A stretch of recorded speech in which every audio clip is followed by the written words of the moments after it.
The banking Guru channel में आपका स्वागत है।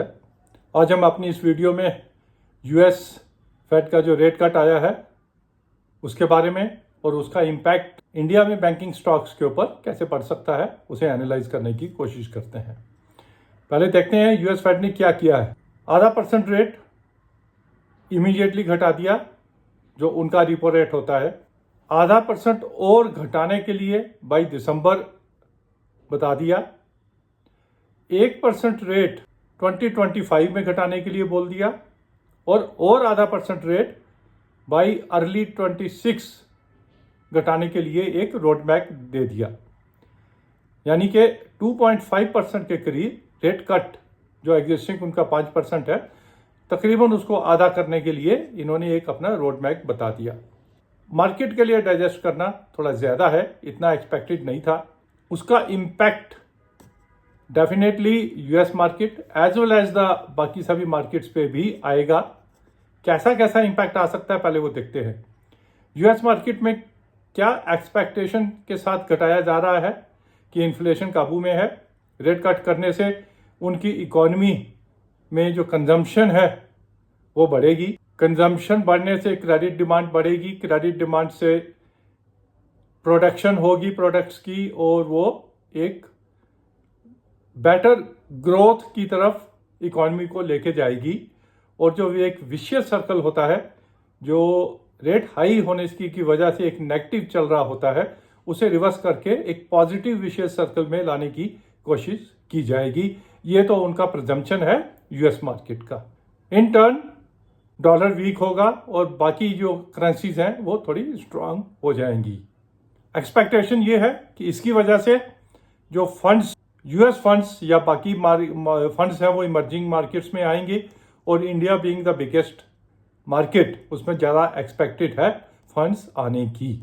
बट ये जो फंड्स आएंगे ये हॉट मनी होता है, जो आर्बिट्रेज के रूप में आता है। जहां भी बेटर रेट मिलता है वहां आ जाते हैं और जल्दी ही वो चले भी जाते हैं अगर यूएस मार्केट में दोबारा उनको बेटर रेट मिलता है। Not only rate of interest, जो फ्लक्चुएशन ऑफ करेंसी होती है उसे भी उन्होंने कंसिडर करके चलना होता है। Yes, we need money in India, but हमें इन्वेस्टमेंट ग्रेड मनी की जरूरत है। हॉट मनी जो है हमारी मार्केट्स में, currency markets as well as the share market में वॉलेटिलिटी को बढ़ाती है। अब हमारी मार्केट में इसका इम्पैक्ट क्या होगा? डॉलर वीकन होगा, इन्वेस्टमेंट्स, हॉट मनी इंडिया में आएगी, डॉलर्स इंडिया में आएंगे, डॉलर्स का फ्लो बढ़ेगा। उन डॉलर्स को reserve Bank of India currency को स्टेबलाइज रखने के लिए आरबीआई को उस डॉलर्स को परचेज करना पड़ेगा। जब वो परचेज करेंगे तो इन टर्न इंडियन रुपीज जो है वो मार्केट में रिलीज करेंगे, तो लिक्विडिटी जो है बेटर होगी इंडियन मार्केट में। एट द सेम टाइम जब वो लिक्विडिटी मार्केट में रिलीज होगी तो उसे स्क्वीज करने के लिए रिजर्व बैंक ऑफ इंडिया जो मनी मार्केट ऑपरेशंस है उसके थ्रू उसको कम भी कर सकता है। तो this is what RBI will have to play a role after this US rate cut. अब एक सिनारियो तो ये हो गया। अब the second scenario can be कि Reserve Bank of India in turn will also reduce the rates in line with the Fed, जो उन्होंने रेट्स रिड्यूस किए हैं। उससे मार्केट थोड़ा स्टेबलाइज रहेगा, एक इक्वालिटी बनी रहेगी यूएस मार्केट्स के रेट्स की और इंडियन मार्केट्स के रेट्स की। लेट अस सी नेक्स्ट मॉनेटरी पॉलिसी में रिजर्व बैंक ऑफ इंडिया अपना क्या स्टांस लेता है। But what ever it is, money तो इंडिया में आएगी। उससे जो है बॉन्ड यील्ड्स जो हैं वो कम हो जाती हैं, उसकी वजह से बॉन्ड्स की वैल्यू बढ़ जाती है। तो इसका इम्पैक्ट हम बैंकों पे इस तरह देखते हैं कि जब बॉन्ड्स की वैल्यू बढ़ती है तो बैंकों के ट्रेजरी प्रॉफिट्स बढ़ जाते हैं। That is the first scenario. Second में जब भी रेट कट्स होते हैं तो बैंकों को लॉन्ग टर्म में फायदा ही होता है। जब रेट्स हायर लेवल पे होता है रिपो रेट्स, तो बैंक जो है लॉसेस में रहते हैं। जब लोअर लेवल पे रहता है तो जनरली बैंक्स जो हैं फायदे में रहते हैं उससे, क्योंकि क्रेडिट डिमांड भी बढ़ती है और क्रेडिट डिमांड बढ़ने से इनके निम भी जो है वो बेटर निम प्रेजेंट कर पाते हैं। अब इमीडिएट इम्पैक्ट मार्केट में क्या आएगा, क्योंकि जनरली क्या होता है buy on rumour and sell on news, उसकी वजह से इमीडिएट इम्पैक्ट जो है वो ट्रेडर्स अपनी पोजीशंस को न्यूट्रल करेंगे और इमीडिएट इम्पैक्ट उसका हो सकता है छोटा मोटा करेक्शन भी आए, क्योंकि मार्केट्स यूएस में भी और इंडिया में भी ऑल टाइम हाई चल रहे हैं। मान के चलिए 5% की करेक्शन हम एक्सपेक्ट करके चल सकते हैं।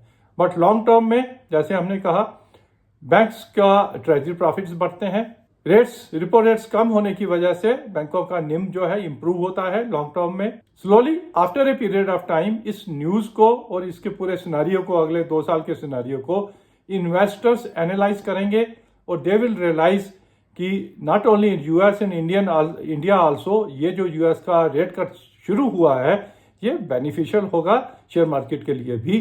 तो again the investors will start investing.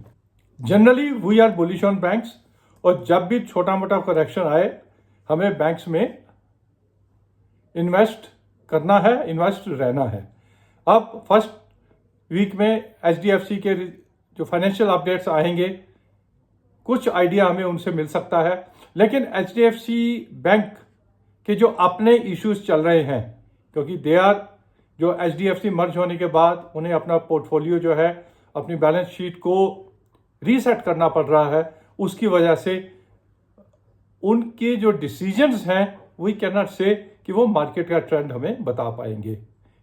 Similarly state bank of India, क्योंकि वहां पर भी टॉप लेवल पे चेंज है, इसलिए उनसे तोड़फोड़ रिजल्ट्स एक्सपेक्ट नहीं कर सकते, वहां भी हमें थोड़ा सा कंजर्वेटिव रिजल्ट्स आने की ही उम्मीद है।